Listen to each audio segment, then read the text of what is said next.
Para saber onde os planetas estavam em um determinado momento, você pode usar uma tabela de efemérides, que contém a relação de todas as posições planetárias naquele instante, em quais constelações do zodíaco estavam. Livros de efemérides podem ser encontrados em livrarias especializadas, ou você pode usar um programa de computador que realize esses cálculos. Há inúmeros programas disponíveis, que você pode baixá-los gratuitamente da internet. Mas esses cálculos estão sujeitos a erros, além de certos programas fornecerem poucos recursos. Também não posso deixar de mencionar que existe uma diferença de cálculo entre a chamada astrologia ocidental e a astrologia védica, hoje em quase 24 graus, o que acaba levando, na maioria das vezes, a variações na posição dos planetas e constelações entre os mapas elaborados, de acordo com a visão ocidental e os mapas astrológicos védicos. De toda forma, manual ou eletronicamente, agora você pode desenhar seu mapa, de posse de seus dados pessoais, seu nome, mais o dia, o mês, o ano, o horário e a cidade de seu nascimento. Com isso, podemos começar a interpretar esse mapa. Aí você deu uma percepção de referência, tá? Ou seja, como é que você faz um mapa? É preciso que, naturalmente, é preciso ter um nome. Pode ser senhor X ou senhor Y, que não vai dar, não vai ter problema, não vai mudar os resultados. Agora, o dia, o mês, o ano, a hora são fundamentais porque, como você comentou, essa questão das efemérides, né, que são, na verdade, como se fossem posicionamentos, né, posições que indicam naquele dia que você nasceu, na hora que você nasceu, no ano que você nasceu, onde estavam os corpos celestes, onde estava o Sol naquele momento, dentro da elíptica, dentro do cinturão zodiacal. Porque imagine você o seguinte: se você sair agora para fora da tua casa e olhar para o céu, olhar para o leste, olhar para o oeste, olhar para todos os lados, você tem uma sensação de que é como se houvesse uma cúpula em cima de você. Ou seja, é algo que é esférico, algo que é redondo. Então existe essa percepção de que existe algo redondo em cima de você. É uma circunferência. Então nessa circunferência estão constelações, estão estrelas. Hoje está um tempo meio chuvoso, assim, né? Então não dá para ver o céu. Mas quando está limpo, você vê esse conjunto de constelações. Que se você olhar para o leste, que é justamente onde o Sol nasce, e se você olhar para o oeste, né? A direção, essa linha, né? Que é uma espécie de um trilho que o Sol faz, né? Que ele sai de um lado e vai para o outro, é onde está esse cinturão de estrelas, esse cinturão zodiacal. O que eu estou tentando explicar aqui para vocês é que esse negócio de signo, o cinturão zodiacal, são estrelas que existem no céu. Não é uma imaginação. Eu sou de Touro, eu sou de Áries, não sei o que. Não é que você está imaginando que existem estrelas. Essas estrelas existem de verdade. Assim como existe o Sol. Você pode ver o Sol, você pode ver a Lua. Então são corpos celestes, estrelas são corpos celestes que realmente existem. E essas estrelas, esses corpos celestes, eles disparam energia fotônica, luz. Você olha para a estrela, então você está vendo uma luz. Essa luz está vindo na sua direção, é uma fonte constante e permanente de luz. E que, mesmo que seja de dia e você não enxerga essas estrelas, porque é justamente quando o Sol aparece você não vê mais nenhuma escuridão, ou seja, nenhuma estrela você vai conseguir enxergar. Mesmo quando está de dia, essas estrelas ainda estarão lá. E essas estrelas ainda vão continuar a emitir luz, vão continuar emitindo a energia fotônica, vão continuar mandando essa energia cósmica para cá. Agora, qual é a questão central aqui? Quando você nasce, era como se você tivesse tirado uma foto do universo, de todo o sistema solar e de todas as constelações zodiacais em relação a uma determinada região, que é a cidade em que você nasceu. Porque a cidade em que você nasceu, ela vai ser decodificada como latitude e longitude. Ou seja, você tem uma latitude e você tem uma longitude que representa o lugar, que é a cidade onde você nasceu. Então, seria que você mediria, você teria esse conjunto de luzes em relação especificamente a uma determinada região do planeta Terra. Mas se você nasceu na Terra, você nasce numa latitude e longitude, e aí essa latitude e longitude em relação a esse lugar, como é que estavam coincidindo, incidindo a luz naquele lugar. E aí, então, o mapa que nós vamos mostrar para vocês hoje, ele representa esse quadro, essa foto. Essa é uma questão importante. Então, exatamente onde estavam os corpos celestes em relação à cidade em que você nasceu. Então, essa configuração planetária é o que nós vamos analisar. Agora, me parece assim, ouvindo isso, né, assim, vamos dizer que eu fosse um ouvinte, mas me parece uma coisa extremamente vaga, né, extremamente distante, né, uma coisa do céu, estrelas, planetas, um negócio que, nossa, está tão longe, né? Como é que eles podem afetar a minha vida? Mas nós vamos ver, porque antes de você nascer aqui, nesse mundo, esses corpos celestes já estavam aí. O Sol já estava aí, essa Lua já estava aí, tá? Esse Marte já estava aí, tá todo mundo aí. Você que chegou agora. Então, quer dizer que esses corpos celestes, na verdade, eles são considerados as consciências, os seres vivos mais antigos dessa região da Via Láctea, dessa região do universo que a gente está. Ou seja, eles foram colocados aí, eles existem justamente para controlar a existência do nosso sistema solar.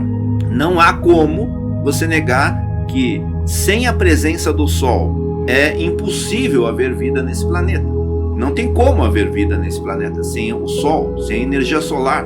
Não tem mesmo, realmente. Mas só que o Sol, ele é muito mais inegável, não essa influência sobre nós. Mas a influência da Lua, aí, ela já vai atuar num plano mais sutil, que é o plano da sua mente. Então ela está influenciando a sua mente.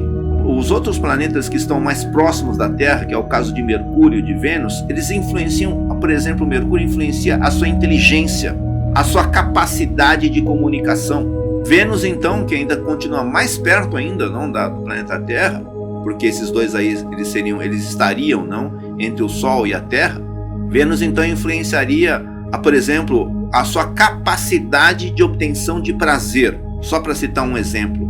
Ou seja, se você vai ter prazeres na vida, e que tipos de prazeres que você vai ter, é representado por ele, pela posição dele. Por exemplo, aí depois você tem o planeta Marte, que ele está distante, ele está mais além ainda desses outros dois que eu falei, incluindo o Sol e a Lua também. Aí ele já influencia, por exemplo, a sua raiva. Quando que você fica com raiva? Como você fica com raiva? Só para citar um exemplo. E assim por diante. E, inclusive, nós temos planetas que vocês vão ver aqui hoje, que eles não são visíveis através de telescópio. Por quê? Porque considera-se, na astrologia védica, de que o lugar onde a gente está, eles chamam de terceira dimensão. Ou seja, o que é terceira dimensão? Eles chamam de a dimensão da fisicalidade. A física também chama assim. Fisicalidade, o que é? É o que você percebe com os seus sentidos. Aquilo que você consegue ver, aquilo que você consegue ouvir, tocar. Quando você usa os seus sentidos, cheirar, colocar na tua boca, o paladar e tudo, aquilo que quando você usa os seus sentidos, que você percebe é físico. Então está dentro do plano material, do plano físico, do plano da densidade física. Mas existem realidades que não são físicas, que são realidades que vibram numa outra dimensão e que eles estão fora do nosso campo dos sentidos.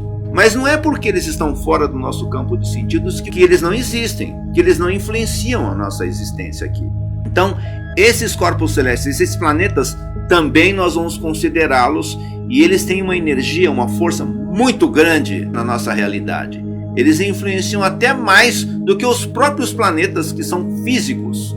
A questão das efemérides é que imagine se, como eu comentei, quando você olha para o céu, se você sair agora para fora da sua casa, você vai ver que existe uma espécie de cúpula, uma coisa redonda em cima de você.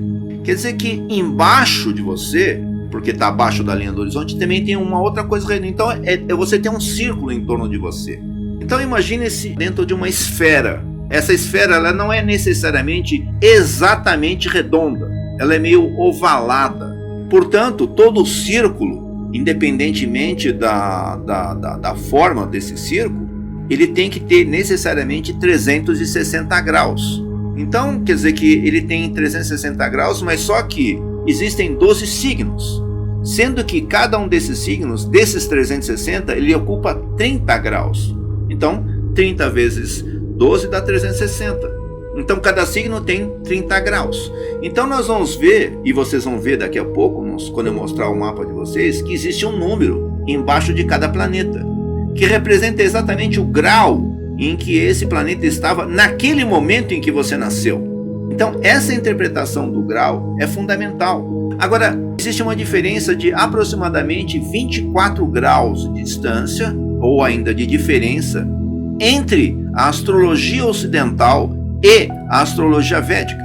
Se eu estou dizendo para vocês que cada signo tem 30 graus e existe uma diferença de 24 graus, significa que se na astrologia ocidental houvesse uma diferença de 6 graus, significaria que o seu planeta já estaria numa outra casa, num outro signo, que não é aquele que você está achando que você nasceu. Claro, nós entendemos que você não tenha esse entendimento tão amplificado assim, né, da astrologia, porque afinal de contas o que nós estudamos aqui realmente anteriormente à questão astrológica é a questão astronômica, a posição real que os corpos celestes estavam. Então a nossa referência ela é astronômica, mas não é com essa diferença de 24 graus, mas sim a posição real que os corpos celestes estavam.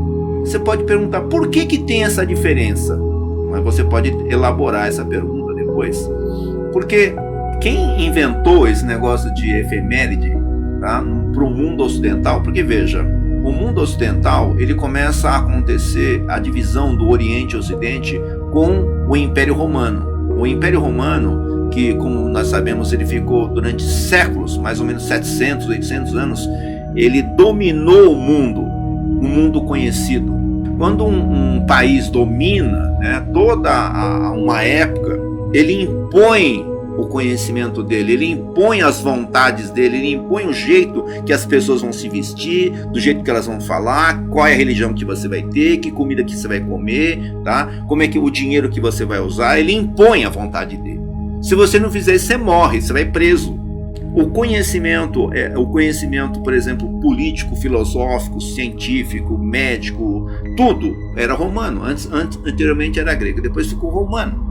Então, nessa época do imperador romano, ele falou assim, olha, estava tendo uma confusão, né, por exemplo, agora no Brasil nós estamos vendo direita e esquerda, direita e esquerda, direita e esquerda. Daí chegou o imperador e falou assim, ó, eu não quero mais nem direita nem esquerda aqui, hein? Se alguém falar de direita e esquerda aqui, vai se ver comigo. O que nós vamos fazer? Nós vamos fazer Oriente e nós vamos fazer Ocidente. Você quer o quê? Você quer cultura oriental ou você quer cultura ocidental? Você quer cultura oriental, você vai para lá. Você quer cultura ocidental, você vem para cá. Tá? Então criou essa divisão dentro do Império Romano. Essa cultura ocidental pegou esse conhecimento que era, vamos dizer assim, que foi deixado por Hiparcos, e aí um grande astrônomo da época, não, que era Ptolomeu, ele inventou essa história aí, né, ele não que ele inventou, mas ele pegou os conhecimentos e começou a desenvolver a tal da astrologia tropical, que é o que usa até hoje no Ocidente, aqui onde nós moramos aqui, né, na América do Sul, né, Europa, Estados Unidos. Então, ele criou esse sistema. Mas o que acontece? Aí ele criou a tal das efemérides, tá certo? Mas o que aconteceu então com essa questão? Porque os astrólogos, depois com os discípulos, os outros astrólogos que vieram posteriormente, eles pegaram essas efemérides e faziam cálculos baseados nessa efeméride, nessa tábua de cálculos, né? Ou seja, nesses posicionamentos planetários. Quando chegou mais ou menos no ano de 1500, porque na verdade essa divisão do Império Romano de Oriente e Ocidente, com isso, logo em seguida, eles começaram a fazer, só que para a gente unificar, qual que é o jeito que nós vamos unificar o Império? Através da religião. Então o que nós vamos fazer? Nós vamos fazer o tal do cristianismo. Então eles começaram a forçar o cristianismo. E aí é onde aconteceu, você pode notar, né, que o Vaticano fica em Roma, né, que era a capital do Império Romano, né? Então começou o Império, no caso, Vaticano, Império Cristão, né? E aí depois começou toda aquela história que você já conhece. Mas 1500, então, no ano de 1500, mais ou menos na época que o Brasil foi descoberto, criou essa condição aí e descobriram que, eu falei assim, santidade, o Papa, né, o Papa Gregório na época, assim, olha, nós temos um probleminha aqui, nós descobrimos um probleminha aqui. Qual é o problema? Pessoal, tem um problema aqui que nas efemérides que a gente usa, né, nós estamos ali com uma diferença de 24 graus de distância, né? Ou seja, nós estamos pensando que o Sol está aqui nessa posição, né? A Lua está nessa posição, Marte nessa posição, só que na verdade não está. Entendi. Mas é só a gente que sabe? É só a gente que sabe, então deixa assim. Deixa assim, deixa os caras pensar que eles estão com 24 graus, deixa eles. Então, veja só, né? Na verdade, na tua família você faz isso, tá? Na sua empresa você faz isso, né? Ou seja, tem uma cúpula, né, que manipula as informações, fala assim, olha, nós vamos falar que nós estamos fazendo isso. Aí as pessoas acreditam, tá entendendo? E os caras foram lá seguindo século após século, mas o que aconteceu? Cai em descrédito. Porque se você começa a fazer cálculo totalmente errado, o resultado vai ser errado, porque quando você começa a fazer o cálculo, você já tem uma informação errada, é lógico que o resultado vai dar errado. Essa é a questão. Bom, é só uma explicação breve, né, para a gente entender a diferença de 24 graus, tá certo? Então, o nosso cálculo, ele é o mesmo cálculo de, se você pegar agora e instalar um aplicativo, um tal do Skyview, você instalar esse aplicativo no teu celular e apontar para o céu, você vai ver todas as constelações e todas as posições que os planetas estão nesse exato momento. Ele faz isso através de georreferenciamento, né? Ou seja, através de satélite, né? De um sistema de satélites, né? Então ele vai conseguir te dar a posição real que os planetas estão. Aí, para você tirar a sua dúvida, compra uma efeméride ocidental da astrologia ocidental. E aí observa no seu aparelho, no seu Skyview lá, no seu celular, e você vai ver que não bate, não é a posição. Ou seja, ele está numa outra constelação de acordo com a efeméride ocidental, mas no Skyview ele está dando a posição real. Então é só uma explicação para a gente não voltar mais aqui.